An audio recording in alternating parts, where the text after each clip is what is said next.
Goeienaand.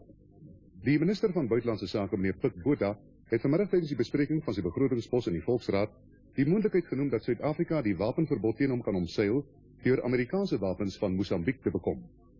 Ons politieke korrespondent Johan Pretorius berig die minister het ook tydens sy toespraak gesê hy het inligting ontvang dat die ANC en die Mosambiekse weerstandsbeweging begin saamwerk. Meneer Botha het in sy toespraak 'n wye reeks onderwerpe aangeraak en onder meer nuwe inligting bekend gemaak oor diplomatieke bedrywighede in Suider-Afrika en ook oor onderhandelings met buurlande wat op hande is.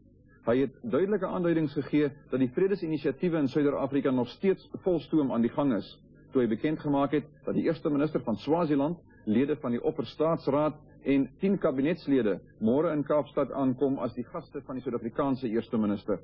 Samesprekings oor onder meer veiligheidssake, watervoorsiening, landbou, gesondheid en vervoer sal Vrydag tussen die twee lande gevoer word. Oor betrekkinge tussen Suid-Afrika en Lesotho het meneer Botha toegegee dat dit stroef is, maar bygevoeg dat daar nog steeds kontak tussen die twee lande is. Veiligheidsaspekte word juis môre tussen die twee lande bespreek, maar hy het nie meer besonderhede verstrek nie, tot by die Suidwes-Afrika grens afgehandel is. Daar is egter onsekerheid oor die kommissie se toekoms en daar sal weer met Angola beraadslaag moet word want die liggaam is 'n baie nuttige skakelinstrument. Die departement van Buitelandse Sake het berigte bevestig dat die eerste minister, meneer P.W. Botha, België op sy Europese besoek sal aandoen, waar hy onder meer die Belgiese regeringshoof vir samesprekings sal ontmoet. Berigte dat meneer Botha ook Switserland sal besoek, is ook bevestig. 'n woordvoerder het by navraag gesê, meneer Botha sal onder meer 'n hoflikheidsbesoek bring aan die Switserse president, meneer Schlumpf. Woordvoerders van 'n groep, wat hulle self die Nasionale Front vir die Bevryding van Libië noem, het in Londen en in Washington bekend gemaak dat al 15 aanvallers, wat die hoofkwartier van kolonel Gaddafi gisteroggend vroeg aan die buitewyke van Tripoli aangeval het, tydens die skermutseling doodgeskiet is.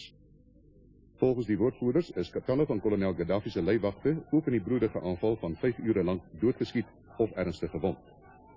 Die skermutseling is beëindig toe die gebou wat deur die aanvallers ingeneem is, gistermiddag laat deur lede van die weermag met plofstof opgeblaas is. Die aanduiding bestaan dat die Libiese leier nie tydens die skietvoorval in die gebou was nie. 3 mense is dood en 14...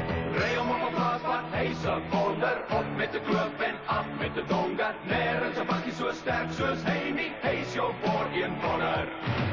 Hoera, en kyk hoe klim hy, hoera. Het u vandag se Fords al bestuur? Ons lekker die, gekoop met my skyfie. Kom nou na die NVS en kry jou skyfie.